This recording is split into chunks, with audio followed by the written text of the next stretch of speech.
بسم اللہ الرحمن الرحیم۔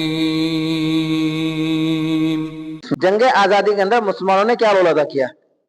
یہاں تک ہم نے 26 جنوری کا مختصر تھا تعارف اور 26 جنوری کیوں منائی جاتی ہے اور کسے کہا جاتا ہے وہ بتلایا۔ یہاں ہمارا جو ہے اصل مقصد جو ہے اس موقع پر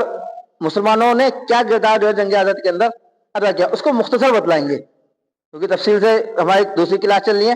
تو آج بتلا دیں گے۔ ایک جمعے کے دن ہوگا 26 جنوری سے پہلے جمعہ آئے گا، اس میں انشاءاللہ جو ہوگا وہ بتلا دیں گے، اور جب آگے انشاءاللہ ہندوستان کی ہمارے اتہاس کے اندر کلاس چلیں گی اس میں تھوڑا تفصیل سے جو لیں گے، کیونکہ ایک مشکل یہ ہے کہ ہمارے مسلمان خود یہ جاننا نہیں چاہتے کہ ہم نے ہندوستان کی آزادی کے اندر کیا رول ادا کیا۔ یا ہمارے بچوں کو اسکول کے اندر کلاسوں کے اندر جو پڑھا دیا گیا بس وہی ہمیں پتہ ہے۔ ہم پوچھیں اگر مسلمان بچوں سے آزادی کس نے دلائی؟ مہاتما گاندھی نے، جواہر لال نہرو نے نا، شاستری جی نے، اور جو ہے اور کئی سارے نام جو ہے گنا دیں گے، لیکن اس میں مسلمانوں کا اکا دکا کوئی نام جو مشکل سے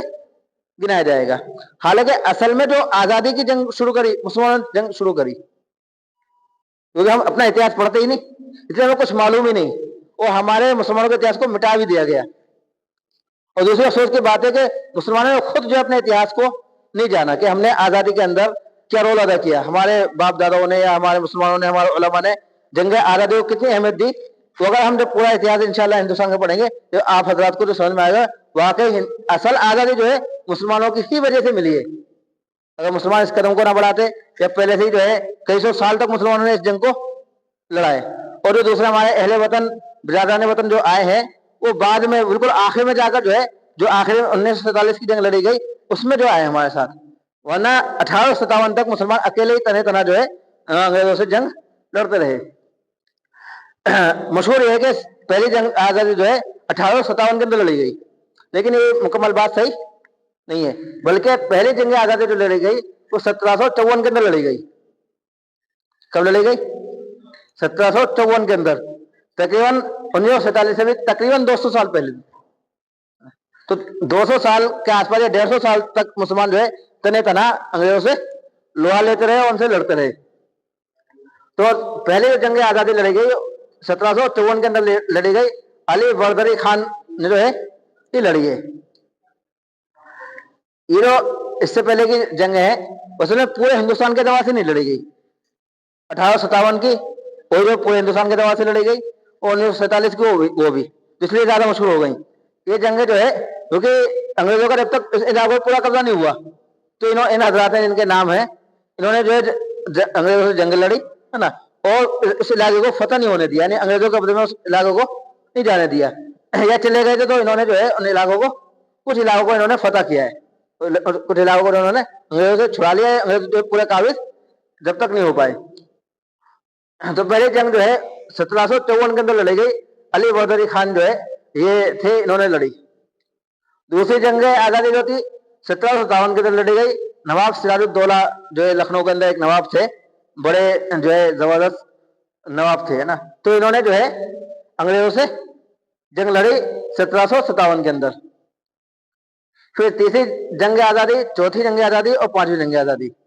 یہ تینوں جنگ جو ہے ٹیپو سلطان رحمۃ اللہ علیہ نے لڑی